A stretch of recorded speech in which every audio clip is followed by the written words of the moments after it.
Dead men tell no tales, but their ships speak volumes.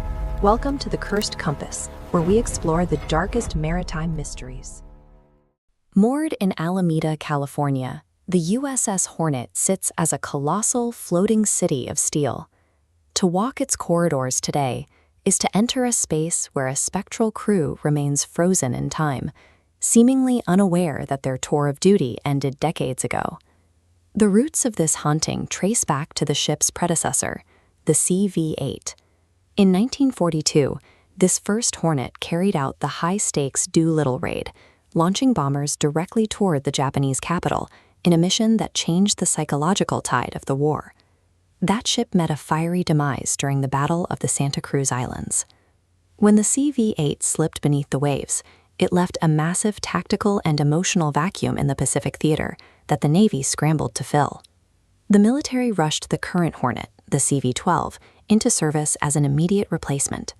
At 900 feet long and containing 18 decks, the new vessel was a titan designed to project American power across the ocean. Under Admiral J.J. Clark, the CV-12 earned a reputation for miraculous luck. Despite facing 59 attacks and constant kamikaze runs, the ship was never directly struck by enemy fire.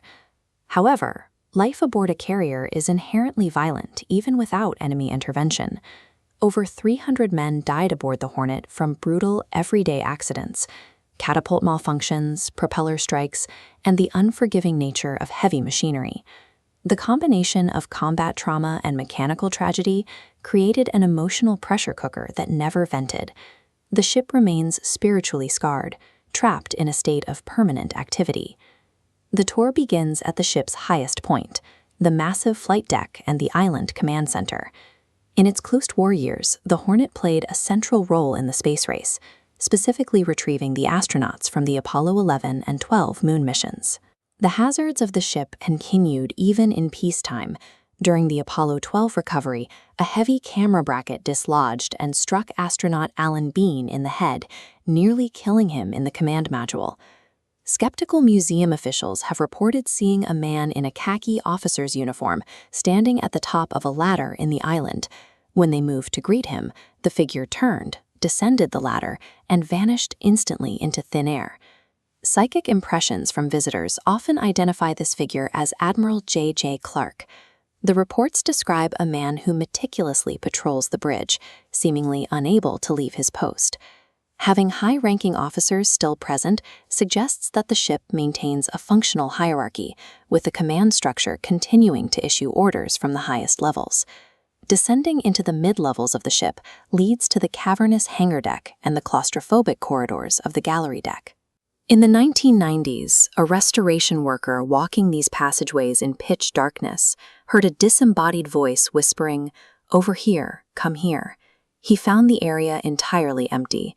Investigators later discovered that a sailor serving aboard the ship in 1963 had recorded the exact same voice, repeating that specific phrase in the same location. Visual sightings often involve a sense of nostalgia. Witnesses once saw a ghostly sailor in a World War II uniform run headlong into a modern 15-foot Christmas tree on the hangar deck before disappearing.